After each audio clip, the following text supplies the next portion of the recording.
ছিলেন আমার নবী হযরত মুহাম্মদ, এতিম ছিলেন আমার নবী হযরত মুহাম্মদ।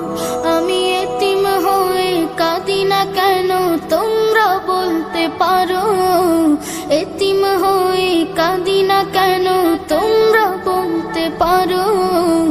এতিম ছিলেন আমার নবী